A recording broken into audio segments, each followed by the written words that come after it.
आज Indian cricket में एक प्रॉब्लम है, टैलेंट की नहीं। टैलेंट तो इतना है कि हर आईपीएल के बाद 3-4 न्यू फ्यूचर स्टार्स आ जाते हैं। प्रॉब्लम ये है कि ज़्यादातर प्लेयर रेडी नहीं होते। वो एक सीरीज़ में चमकते हैं, फिर अगले सीरीज़ में गायब हो जाते हैं।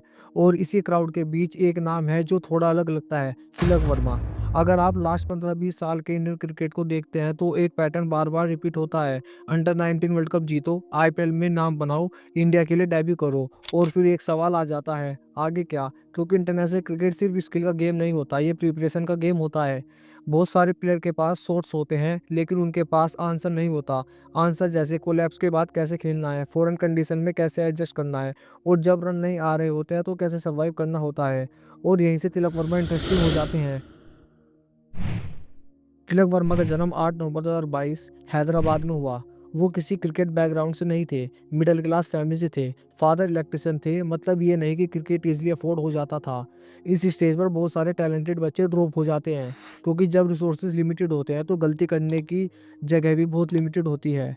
और शायद इस वजह से तिलक बचपन से ही फोकस सोच से ज़्यादा सिचुएशन समझने पर करते थे। उनके कोच सलाम बयास ने बचपन से ही तिलक को क्लियरिटी दी कि किस बॉल पे रन बनाने हैं, किस बॉल को रेस्पेक्ट देना है, कब वेट करना है, कब अटैक करना है, ये समझाना सबसे ज़रूरी होता है। तिलक ने रणजी डेब्यू किया दिसंबर 2018 में और उस वक्त वो सिर्फ 16 साल के थे।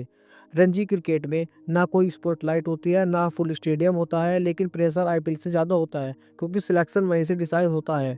इस लेवल पर लगभग 50 की एवरेज रखना ये दिखाता है कि बैटर सिर्फ शॉट्स पे नहीं, अपनी इनिंग पे कंट्रोल रखता है। और जब वही प्लेयर लिस्ट क्रिकेट में 55 के ऊपर एवरेज रखता है तो ये क्लियर हो जाता है कि वो गेम को स्लो भी कर सकता है और ज़रूरत पड़ने पर एक्सीलरेट भी कर सकता है। इसी वजह से तिलक को सिर्फ टी20 बैटर कहना थोड़ा अनफेयर हो जाता है। 2022 के आईपीएल ऑक्शन में मुंबई इंडियंस ने तिलक वर्मा को 1.70 करोड़ में पिक किया। बहुत लोगों को लगा थोड़ा ज़्यादा प्राइस दे दिया है, लेकिन एमआई का पैटर्न क्लियर था। वो सिर्फ रन या सोर्स नहीं देखते, वो ये देखते हैं कि प्लेयर प्रेशर में कैसा बिहेव करता है। इसलिए तिलक वर्मा को टॉप ऑर्डर में पुश नहीं किया गया, उनको मिडल ऑर्डर में रखा गया, जहां हर मैच में नई सिचुएशन होती है। कभी कोलैप्स के बाद आना, कभी चेज में कैलकुलेटिव होना, कभी स्लो पिच पे टाइम लेना। और यहीं पर तिलक वर्मा थोड़ा अलग लगते हैं। तिलक वर्मा को आइडिया था कि उन्हें कब अटैक करना है, कब डिफेंस करना है, कब स्ट्राइक रोटेट करनी है।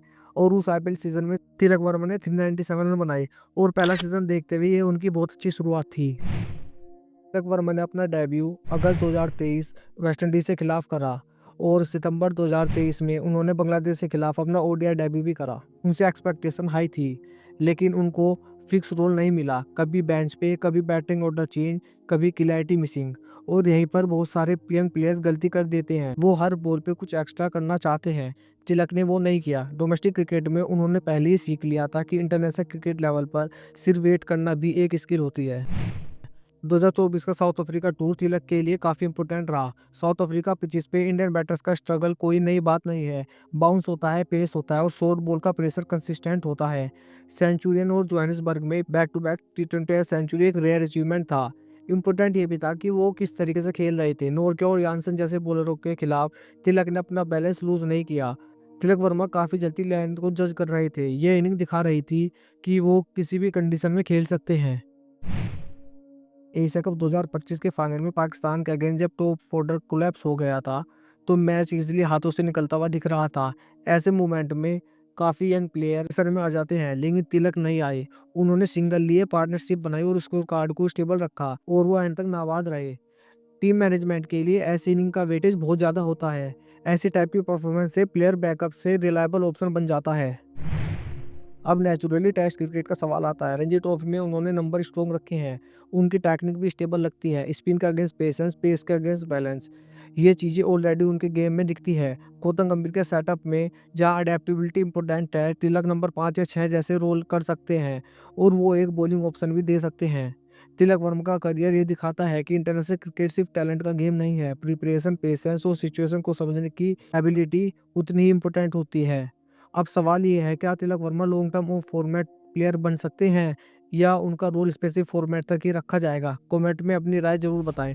आप देख रहे थे बिहाइंड द जहाँ कहानी सुनाई नहीं जाती, महसूस कराई जाती है। Thanks for watching.